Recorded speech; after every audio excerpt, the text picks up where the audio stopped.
मैनपुरी का रिजल्ट नहीं देखा? आई साइड कमजोर है क्या तुम्हारी? यार आई साइड बदले तुम्हारे चश्मे के। आप बीजेपी के कागज का मत बनिए। मैं आपसे कहूंगा अपना चश्मा ठीक करिए और मैनपुरी में देखिए कोई वर्ग नहीं छूटा जिससे समाजवादी पार्टी की मदद में।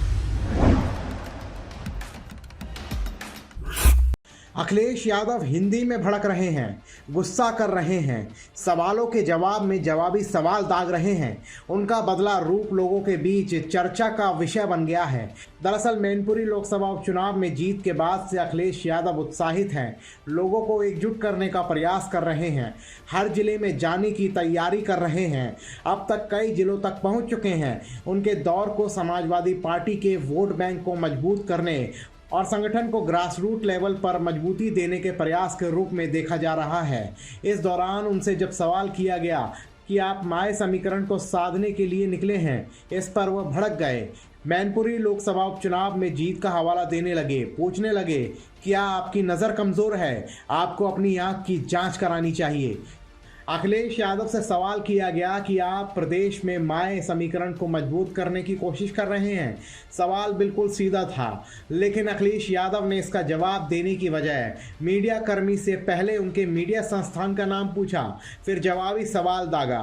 क्या तुम्हारी आईसेट कमज़ोर है? अगर आईसेट कमज़ोर है तो इलाज कराओ। तुम्हें मैनपुरी का रिजल्ट नहीं दिखता, वहाँ हमें कैसे सपोर्ट मिला है? नहीं दिखा, अपने चश्मे के नंबर को बदलो। अखिलेश यादव ने कहा कि आप बीजेपी के कार्यकर्ता मत बनिए, आप मैनपुरी जाइए, वहाँ के चुनाव के परिणाम को देखिए। कोई भी वर्ग नहीं छूटा जिसने समाजवादी पार्टी को वोट नहीं दिया। ये बीजेपी के लोगों की भाषा है। रामपुर विधानसभा उपचुनाव के रिजल्ट के बारे में पूछने पर अखिलेश ने कहा कि वहाँ तो वोट ही नहीं डालने दिया गया। समाजवादी पार्टी इन दोनों निकाय चुनाव की तैयारियों में जुटी हुई है। पार्टी की ओर से स्थानीय स्तर पर वोट बैंक को मजबूत बनाने का प्रयास हो रहा है। इसके लिए अखिलेश यादव जिलों की यात्रा कर रहे हैं। वहां पर संगठन को मजबूती प्रदान करने के लिए तमाम शीर्ष नेताओं से मिल रहे हैं। मुलायम सिंह यादव के निधन के बाद उनकी यात्रा को अहम माना जा रहा है। अब तक मुलायम सिंह ही माय समीकरण की मजबूती की जिम्मेदारी को संभालते थे। कानपुर दौरे के दौरान जेल में बंद विधायक इरफान सोलंकी से मुलाकात की थी।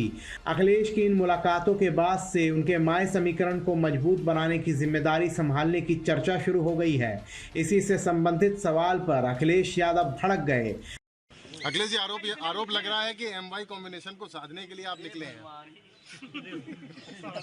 मैनपुरी का रिजल्ट नहीं देखा? आई साइड कमजोर है क्या तुम्हारी?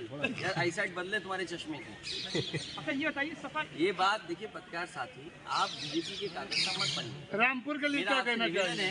मैं अगर जानना चाहूँ किस चैनल के आप पत्रकार है, बता दो मुझे। एबीपी का एबीपी के। तो मैं आपसे कहूंगा अपना चश्मा ठीक करिए और मैनपुरी में देखिए कोई वर्ग नहीं छूटा जिससे समाजवादी पार्टी की मदद में की। रामपुर में क्या हुआ अखिलेश? ये बीजेपी की, अरे वोट ही नहीं डालने दिया। उस पत्रकार साथी को देखो ना, दाल में सही बता दिया, तो जेल दिया। अखिलेश यादव के भड़कने को लेकर कई प्रकार की चर्चाएं शुरू हो गई हैं। एक वर्ग ये भी कह रहा है कि अखिलेश यादव माय समीकरण तक खुद को सीमित नहीं रखना चाहते। माय समीकरण से वो दलित और ओबीसी वोटरों को भी जोड़ने की तैयारी में हैं। इस कारण माय समीकरण की चर्चा से भड़क रहे हैं। वहीं कई लोगों का कहना है कि मैनपुरी उपचुनाव में जीत के बाद से उनके तेवर बदले हैं। आप क्या सोचते हैं अखिलेश यादव के इस बदले रवैये को लेकर के? हमें कमेंट बॉक्स में ज़रूर लिखें और ऐसे ही राजनीतिक खबरों से जुड़े रहने के लिए देखते रहिए जनहित टाइम्स।